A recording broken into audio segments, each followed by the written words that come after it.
Yeah! The big payback. Got to get back. I need some get back.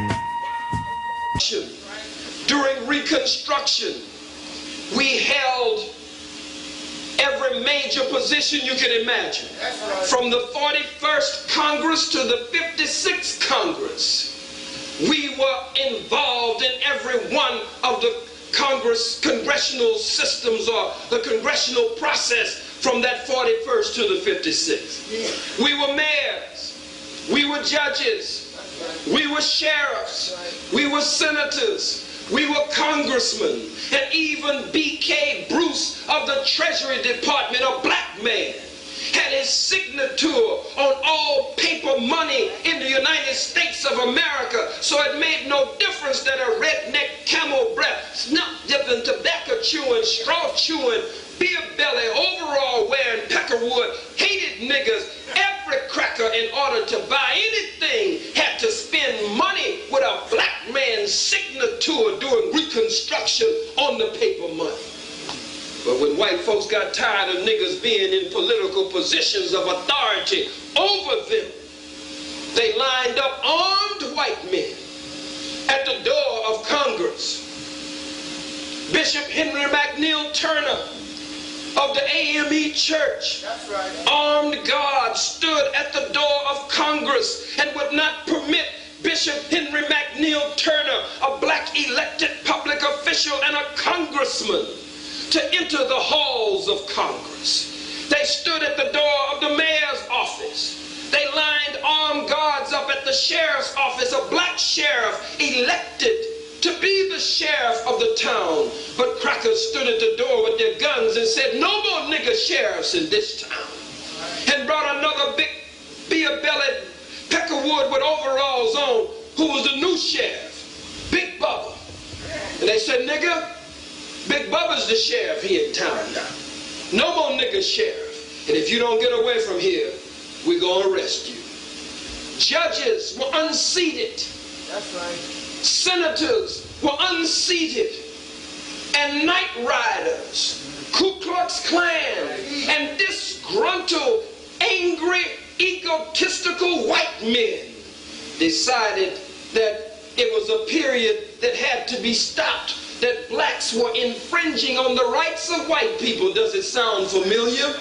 They're talking about the angry white male today. And under charges of exaggerated corruption in politics, the poor black man was swept from political positions. It looked like a period of political prosperity. But when the white man got tired of black people being in these political positions, he drove us from these political positions. But you're running all over the place, ready to vote. Some of you with your dreadlocks, you're ready to vote. Some of you with an African name as long as North Avenue, you're ready to vote, trying to decide which cracker you're going to vote for. And it's not even the popular vote that determines who the president is going to be. It's the electoral college vote that determines who the president is going to be. And you're going to go behind a glorified shower curtain pulling a lever, trying to decide which one of these peckerwoods you're going to vote for. It's impossible to defend black law and not break white law. Impossible to defend white law and not break black law. The two are diametrically opposed, 180 degrees different from each other. You cannot seek freedom and independence for black people and talk integration talk with white folks. You cannot talk out of both sides of your mouth. It's impossible to do that. You cannot say we must get away from the color game and the skin game when you are black and your color and your melanin is what marks you and hooks you with the universe and links you with the spiritual, divine, universal, and cosmological order of things. You cannot cannot say we must get away from that and say that you are defending divine law and defending black law. Right. We, brothers and sisters, must understand the very nature in which God has created us.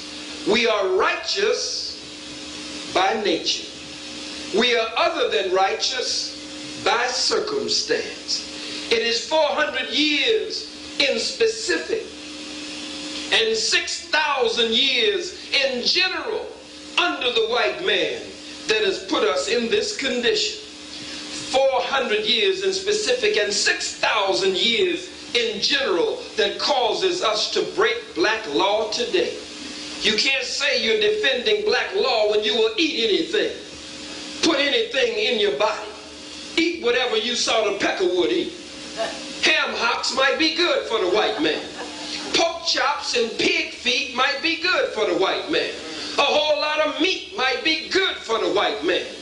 But it's not good for your delicate system. You cannot defend white law and not offend and break black law at the same time. Remember, your law is not what is written on paper, but it is the very nature in which God has created you. And I'm happy that they asked me to say a word at least on black law. Let's go further with the subject that was given to me here tonight, dealing with revolution and dealing with war coming in America, and what the topic theme is to reflect and focus on guidelines for war. Make no mistake about it, brothers and sisters, war is coming in this country. Yes, sir. War is coming in this country on an escalated level. We're already in a war. We may not be at war, but we're definitely in a war.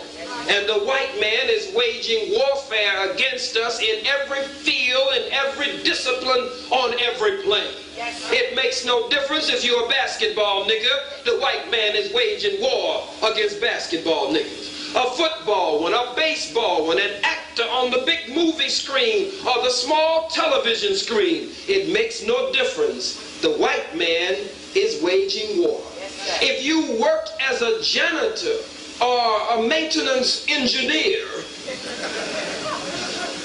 on the job, the white man is waging war. He's cutting the food stamps. He's waging war. He's cutting affirmative action. He's waging war. Section 8 entitlements. He's waging war. The attack on the black student who cannot finance an education, the white man is waging war. He is working to maintain white supremacy.